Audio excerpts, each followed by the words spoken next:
एक बार एक पेड़ के नीचे कछुआ आराम कर रहा था।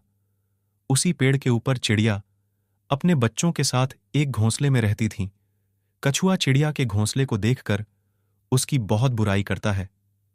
वो चिड़िया को कहता है कि तुमने ये कैसा घोंसला बनाया हुआ है, जो इतने टूटे हुए तिनकों से बना है ना बारिश में बच पाता है और ना ही धूप में। और मुझे देखो, मेरे पास मेरा शैल कवच है, जो मेरा घर है।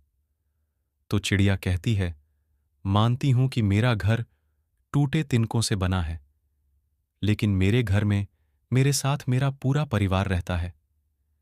लेकिन तुम्हारे घर में तुम्हारे अलावा कोई नहीं रह सकता।